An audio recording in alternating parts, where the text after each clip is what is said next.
Gracias por continuar con nosotros. Nos acompaña Domingo Contreras, miembro del Comité Político del Partido de la Liberación Dominicana y aspirante a alcalde por el Distrito Nacional. Domingo, buenos días, bienvenido a Espejo 360. Gracias José María y gracias doctor. Bueno, Domingo, tema obligado, el panorama político ha cambiado por completo, 360 grados con Operación Calamar y un PLD en una postura totalmente diferente a la que había asumido previo a este proceso. ¿Cómo analiza todo esto que está pasando en el ámbito de la política y el Partido de la Liberación Dominicana? Mira, hay temas que han sido parte del comportamiento del pronunciamiento del PLD respecto a la persecución de la corrupción de parte del Ministerio Público. Cuando el Ministerio estaba iniciando, siempre el PLD dijo, hay que guardar el debido proceso, permitir que el principio de la inocencia, que un principio se mantenga y que los imputados, a través de su abogado, hagan los pleitos en el proceso, en el aparato judicial, en cada uno de los juzgados a los que se le asignen esta causa. Y eso se mantuvo. Ahora, ¿cuál es la diferencia con este caso? Este caso tenía 2 años investigándose. Nunca el candidato del PLD anterior, que es Gonzalo Castillo, se le llamó respecto a este caso. Fíjense que aquí, igual que en la mayoría de los casos, que el ministerio dice que lo tiene blindado, pide 18 meses, después pide una prórroga, rompe el principio fundamental es la libertad.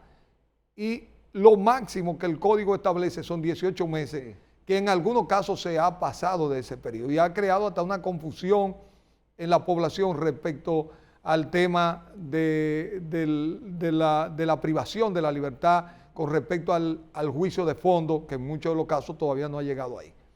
Ahora, lo que se le imputa a Gonzalo es un tema de financiamiento ilegal de la campaña, porque uno de lo que imputado se presenta como testigo y Mimilo informa, pero otro de los imputados, que Ángel Locua, dice que él nunca conoció a Gonzalo, que el que fue a su oficina y recibió un respaldo de 400 millones fue el presidente Luis Abinader. Fue a su oficina. Él sabe lo que él está diciendo. Fue a mi oficina. ¿Alguien ha investigado al presidente Luis Abinader por este caso? ¿Cuál es la diferencia?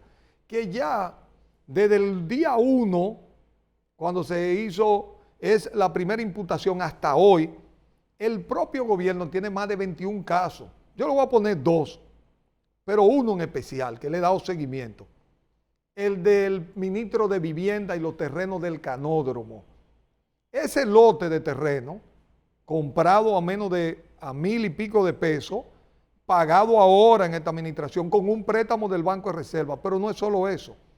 Él compró otro terreno con los fondos del Ministerio de Vivienda para trasladar el canódromo a ese lugar, que costó más de 700 millones, para autobeneficiarse. Es un acto de tráfico de influencia y de corrupción total. ¿Ha habido alguna investigación para el ministro de Vivienda? No.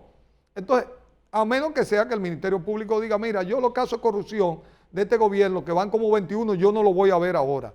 Mírenlo para el futuro. Mi enfoque es los casos del pasado. Porque el único caso que el ministerio ha seguido es el caso de la lotería, donde terminó siendo absuelto por inocencia, por falta de prueba, el principal imputado de ese caso. El único que está preso es una persona no vidente y creo que 2 personas más, que fue lo que encontraron. Cuando el Ministerio Público fue con el mismo predicamento, esto está blindado, estos van a recibir una sentencia. Entonces, ¿qué es lo que va pasando? Que entonces la gente se pregunta, es que el Ministerio Público, que está accionando y perfectamente la mayoría de la población comparte que se combata la corrupción, pero no puede ser parcializada. ¿Por qué? Porque en América Latina vimos el caso de Lula, que se le imputó tener un apartamento que resultó ser una falsedad y que terminó siendo una trama para impedir que Lula fuera el candidato, y terminó no siendo el candidato y terminó preso, para después de cumplir y de montarse en la justicia terminar siendo presidente. Pero igual está Correa, igual pasó el caso con Evo, igual en otras latitudes de América Latina. Entonces, nosotros tenemos que evitar que esto se pueda ver como una judicialización de la política. Porque lo hemos visto, es el combate a la corrupción perfecto, porque hay que tener cuenta con el debido proceso. Lo decía el presidente Lacalle de Uruguay. Ya conocemos los casos en que una persona se instaura como el sacerdote o el obispo de la moral pública en un país. Y asumiéndose ese papel, termina lanzando una batalla, una lucha contra sus adversarios o contra a lo que él considera lo corrupto, lo no digno, porque lo vemos. Por eso es que eso tiene que ir al debido proceso. Eso nunca ha terminado bien en ninguna parte. Entonces, nosotros, el PLD, ha advertido esta tendencia. Esa es la diferencia. En el día 1, tú no le podías acusar al Ministerio Público que estaba parcializado porque ellos estaban iniciando una lucha que la sociedad compartía. En el día de hoy, en ese mismo caso de Calamar, lo mismo que dice Mimilo lo está diciendo Ángel Loco. La única diferencia que Mimilo acusó a Gonzalo y Ángel Loco acusó a Abinader. Pero a Gonzalo está preso mientras tanto y a Luis Abinader nadie lo ha mencionado respecto a este caso. ¿Habrá una investigación para el presidente de la República respecto a financiamiento ilegal? Mira, Domingo, el PLD al momento de que anuncian la Operación Calamar desarrollaba una estrategia de campaña que estaba movilizando el país por completo, presentando a su candidato presidencial, y lo veíamos en 3 frentes: Danilo Medina por un frente, Francisco Javier por otro frente, Abel Martínez por otro frente y otros dirigentes trabajando en otros frentes. Pero de repente estalla la Operación Calamar. ¿Cómo afecta esto los planes de campaña y de estrategia del PLD para tratar de hacer un buen papel en el proceso electoral de 2024? ¿Cambiará esto la estrategia de ustedes? ¿Le afectará? ¿Cree ustedes que esto lo sacará de la competencia política de cara al 24? Mira, yo pienso que el PLD tenía que hacer un alto, y no solo creo que sea del PLD. Fíjate que alrededor de este tema se ha pronunciado la Fuerza del Pueblo, el PRD, que tenía una reunión de la Internacional Socialista, donde participó el primer ministro español, el presidente español, y otra fuerza política, porque el poder siempre hay que evitar que se sobrepase, hay que generar ese equilibrio. ¿Quién gobierne? Miren, yo siempre pongo el caso de Daniel Ortega. Daniel Ortega comenzó luchando contra la dictadura de Somoza y él se ha instaurado un dictador, Sí, claro. pero a una manera realmente despreciable, violación total de los derechos humanos. Esa línea de erosionar la democracia y de coger un perfil autoritario, que ya lo estamos viendo en América Latina en este momento.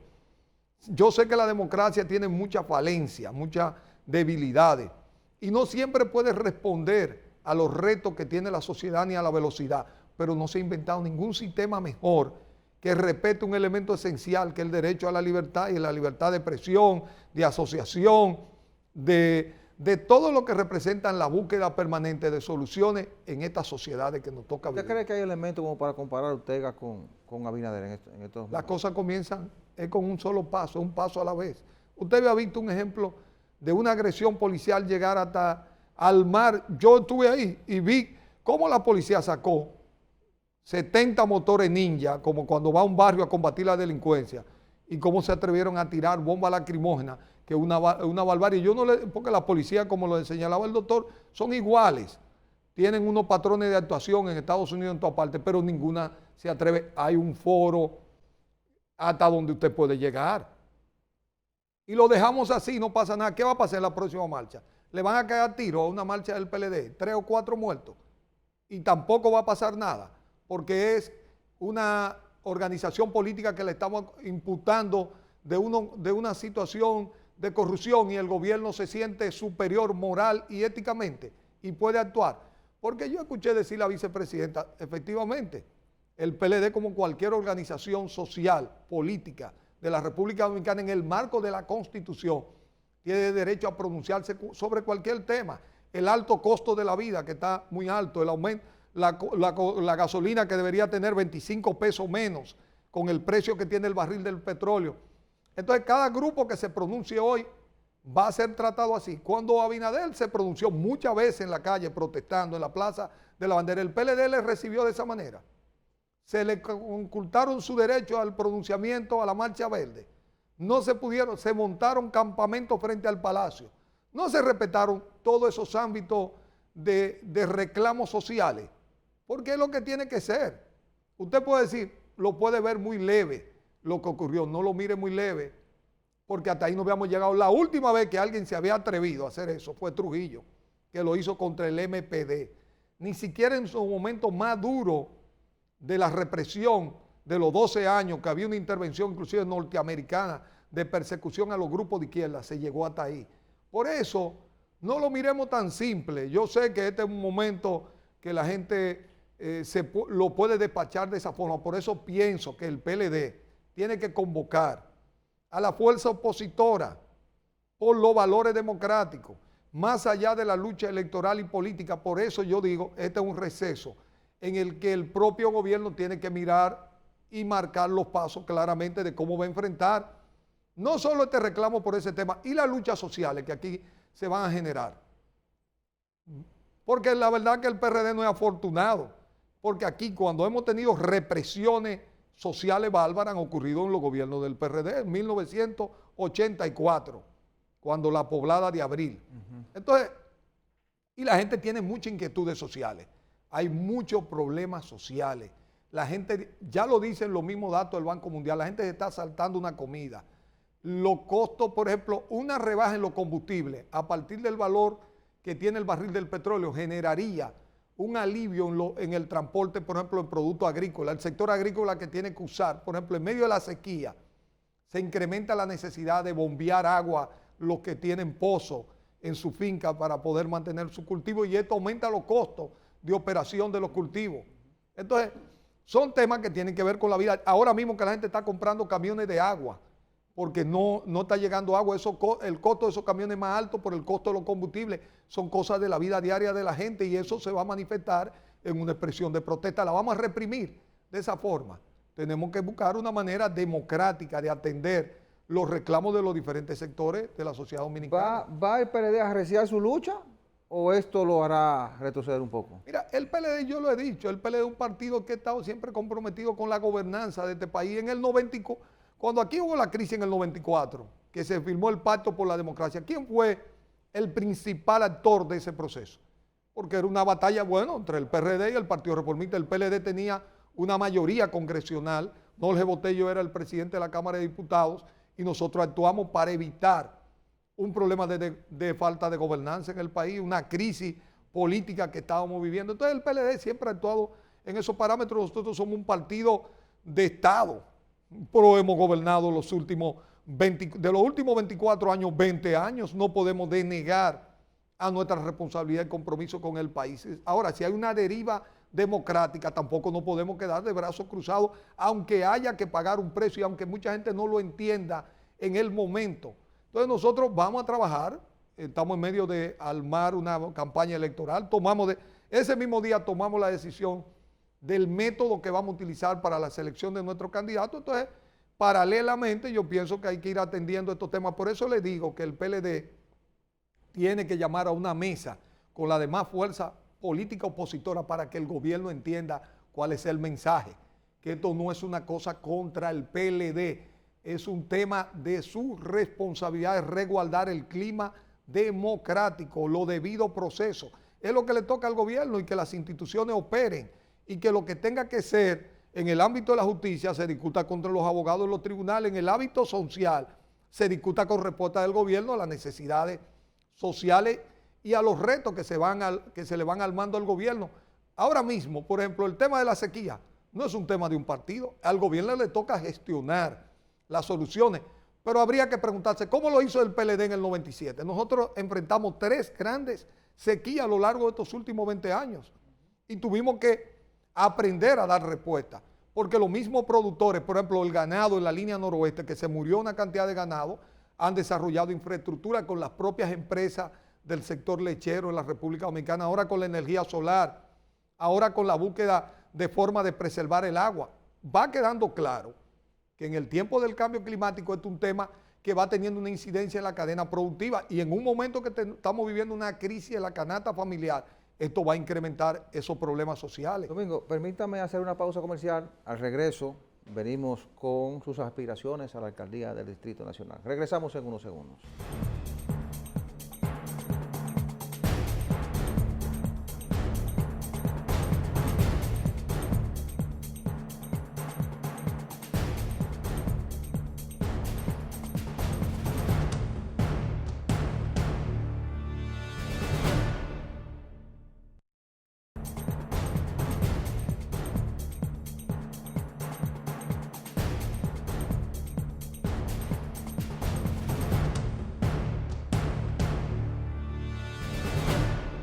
Permítame recordarles que Farmacia Patricio es la principal red de farmacias en Santo Domingo Este. Tiene su sede principal en la Avenida Venezuela 75, sucursales en la Avenida España, próximo a las Américas, en la autopista de San Isidro, frente al periódico Diario Libre, en la Avenida Ecológica y en Ciudad Juan Bosch. Farmacia Patricio, calidad y buenos precios. 809-592-1100. Continuamos esta interesante conversación con Domingo Contreras, miembro del Comité Político del Partido de la Liberación Dominicana y aspirante a la alcaldía del Distrito Nacional. Domingo, nos acercamos ya a la definición de los procesos internos en los partidos políticos.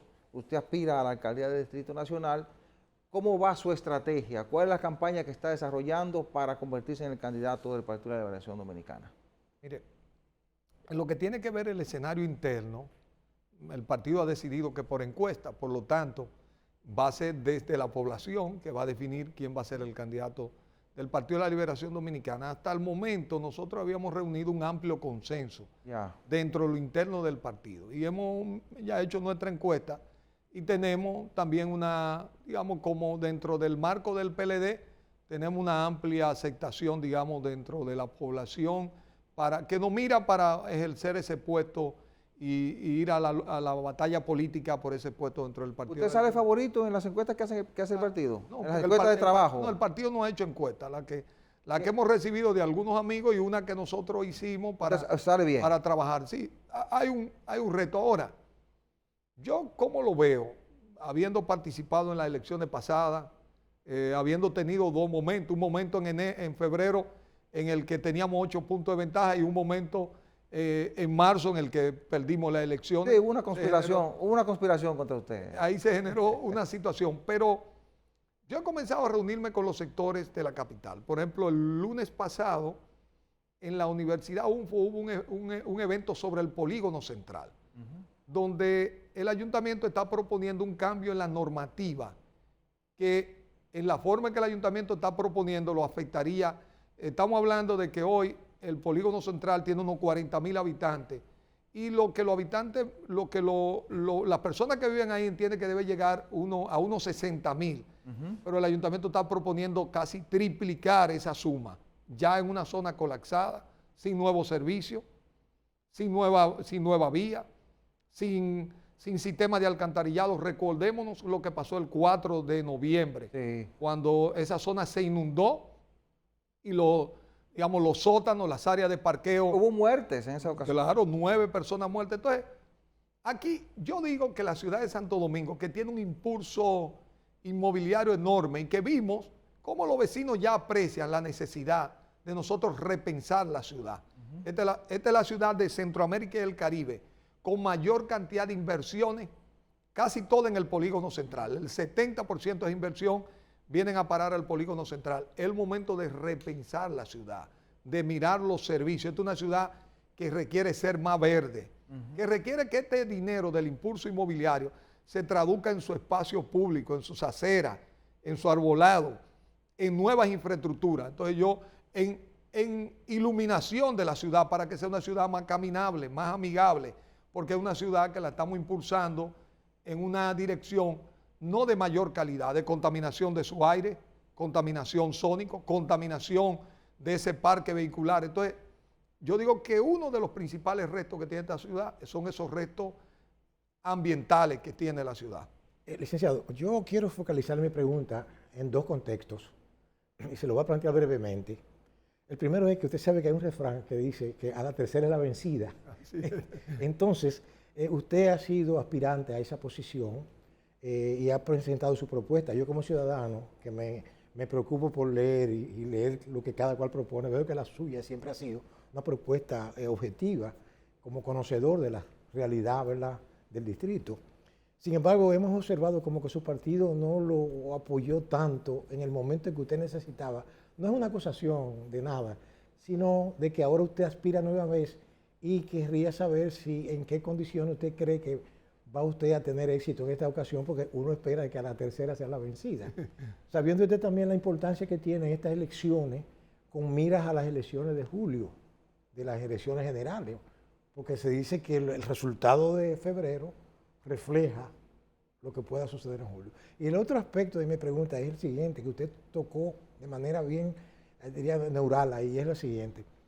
La ciudad, el Distrito Nacional tiene apenas 104 kilómetros cuadrados, pero la provincia de Santo Domingo tiene 1.500 kilómetros, cifra que usted conoce a la perfección. Sin embargo, nosotros observamos que las inversiones aquí en estos 104 kilómetros son poderosísimas, grandísimas, pero vemos que hay una gran carencia en una gran cantidad de espacios, ¿verdad?, del distrito. Yo lo que le pregunto, ¿usted cree, primero sobre la pregunta que le hice sobre el aspecto electoral, y el segundo aspecto, ¿usted cree que esos presupuestos del distrito se distribuyen de manera eficiente, de manera coherente, cubren las necesidades de todo tipo? No estamos hablando solamente de necesidades ambientales, sino, diríamos, el espacio, ¿verdad?, la calidad de la vida, etcétera. Esa es mi pregunta. En el primer tema político, sí, la política a veces necesita de esa dosis de persistencia. A veces la gente no lo entiende. Hay circunstancias políticas en una organización que tienen que despejarse y vencerse. Yo creo que el PLD sabe que tiene que apostar como organización a que sus candidatos locales sean exitosos si quiere tener éxito en las elecciones presidenciales. Y escogerá, por eso ha tomado el método de la encuesta, para escoger los candidatos que más los representen. Pero ya en la capital, si usted hace una encuesta aquí, ya el 70% de los ciudadanos capitaleños ya no están afiliados a ninguna organización política. Aquí se requiere, además de que el partido lo pueda respaldar, hacer una coalición ciudadana. Usted tiene que conectar aquí, desde junta de vecinos como la que le contaba, hasta grupos deportivos, grupos religiosos, asociaciones de comerciantes, grupos en el sistema de transporte, de movilidad, los grupos que tienen interés en el territorio, desarrolladores inmobiliarios. Aquí hay una combinación de intereses en esta ciudad que hacen que un candidato, aparte de la fortaleza de su partido, tenga que, y yo lo he ido entendiendo, y uno, mira, ahora yo estoy trabajando muy estrechamente para la generación de una coalición. Yo creo que la ciudad requiere construir una visión de conjunto y que requiere de sus mejores talentos que tiene en esta ciudad para afrontar el reto de la ciudad. Y ahí paso al tema 2, la planificación, por ejemplo, territorial. Mírelo ahora que estamos viviendo la sequía. Cuando usted abre la llave, usted tiene que ir a Valdesia, que está allá arriba en mucha agua, cerca de la Cola, en Cambita. Todo ese recorrido probablemente comienza más arriba, comienza en los Cacaos de San Cristóbal. Entonces usted no puede planificar la ciudad sin tomar en cuenta los factores de cuáles van a ser sus servicios fundamentales, agua. El tema del transporte también es un tema de toda la mancomunidad del Gran Santo Domingo, porque aquí entra 1 millón de personas, de ciudadanos flotantes al distrito. Exacto, sí. Si no hay una planificación, origen-destino y destino-origen, entonces hasta que no encontremos soluciones más integrales a esos temas, no podemos darle respuesta a la sobrepoblación que vive el Distrito Nacional. Entonces son temas que se requiere trabajar. Por ejemplo, que yo siempre he dicho, el subsuelo, vamos a poner, nosotros estamos convirtiendo el centro de la ciudad, el polígono central, en una densidad igual que Manhattan. Ahora, ¿cuál es la diferencia? Nosotros ya tenemos en esa zona 13,000 habitantes por hectárea. ¿Cuánto tiene Manhattan? 14,000. Ahora, ¿cuál es la diferencia? Vámonos a Manhattan y vamos a bajar, vamos a sacar un permiso y vamos a bajar el subsuelo. ¿Qué vamos a encontrar en el subsuelo? Todos esos edificios están conectados a tubería para drenaje sanitario, pluvial, el gas, aquí no, la electricidad. Nosotros no hemos hecho ninguna inversión en el subsuelo y queremos convertirnos en Manhattan, en la superficie. Exacto. Sí. Entonces, aquí tiene que haber una discusión seria, porque ¿qué es lo que va a pasar? No lo vemos ahora. Nosotros hemos hecho un sistema basado en pozos. En 15, 20 años, eso va a colapsar. El valor inmobiliario de esas inversiones que están haciendo esa familia va a valer la mitad de lo que le vale hoy. Y nosotros tenemos seriamente que afrontar un desarrollo de infraestructura que se corresponda al impulso que tenemos, porque no podemos perder la oportunidad del impulso inmobiliario que tenemos. Entonces, yo sé que aquí hemos tenido unos alcaldes que lo que están es como aspirando a presidente y no quieren conflicto, no quieren una mirada profunda de sentarse. Yo creo que es el momento que el ayuntamiento se convierta en el promotor de la infraestructura y de la gestión que la ciudad requiere. Y eso, yo creo que esta tercera ocasión me permite una libertad que probablemente no le he tenido en la otra ocasión. Yo digo que cuando un soldado va a la batalla y ya no tiene, ¿qué significa perder o ganar? Ya no es lo fundamental, sino que aquí nosotros tenemos algo más importante que la victoria de un partido, de un candidato determinado. Aquí se requiere realmente una política profunda para nosotros, la ciudad de Santo Domingo, que es un eje de desarrollo del país. Claro. Haga la tarea que tiene que hacer, no la puede seguir posponiendo. Usted sabe que nosotros nos exponemos que en una lluvia, en una tormenta, nosotros tengamos una catástrofe que nosotros hemos hecho a nuestra clase media vulnerable. Usted sabe qué va a pasar aquí. Que en esos edificios de Piantini, Naco, Serrayé, la gente va a salir en carrera sacando los vehículos de los sótanos porque ya la otra vez se le inundaron y se le dañaron los vehículos, como salían nuestras personas más pobres de la barquita con los colchones al hombro, cada vez que llovía para cuidar que no se le mojaran. Aquí vamos a salir en los vehículos.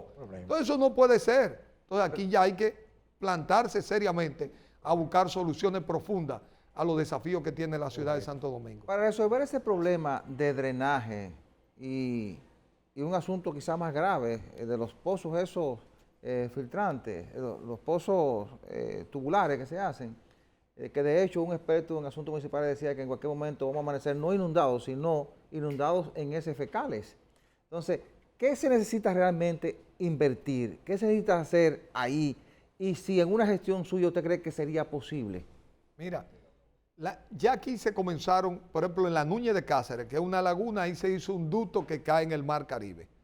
Entonces aquí hay varios puntos críticos que hay que hacer la infraestructura. No tienen ese costo que tenían tradicionalmente. Aquí se comenzó a conectar una infraestructura. Por la Máximo Gómez se invirtieron, se hizo una suma 80 millones de dólares y se hizo la planta de tratamiento sanitario. Sin embargo, ¿qué obra de conexión por ejemplo, Villa Juana, Villa Agrícola? Toda esa zona viven en la SFK, dentro de los trapatios. No se quiere trabajar en el subsuelo. Tiene que haber una combinación entre el gobierno central y el gobierno municipal. Si hay un punto donde hay un fideicomiso para inversión público-privada, esa es la infraestructura del subsuelo. Ya esta ciudad tiene capacidad instalada con las máquinas del metro, tiene profesionales que ya tienen un conocimiento profundo y tiene clientes. Tiene las telefónicas, tiene las empresas eléctricas, tiene el ayuntamiento y tiene la CAS.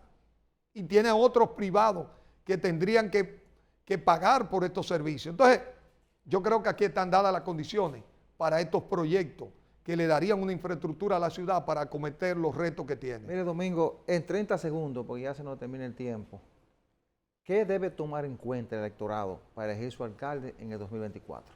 Mira, yo creo que va a iniciar un debate importante. Por lo que yo vi el lunes con la Junta de Vecinos, la gente tiene sus reclamos particulares, quiere una visión de ciudad, quiere una ciudad más vivible, de más calidad.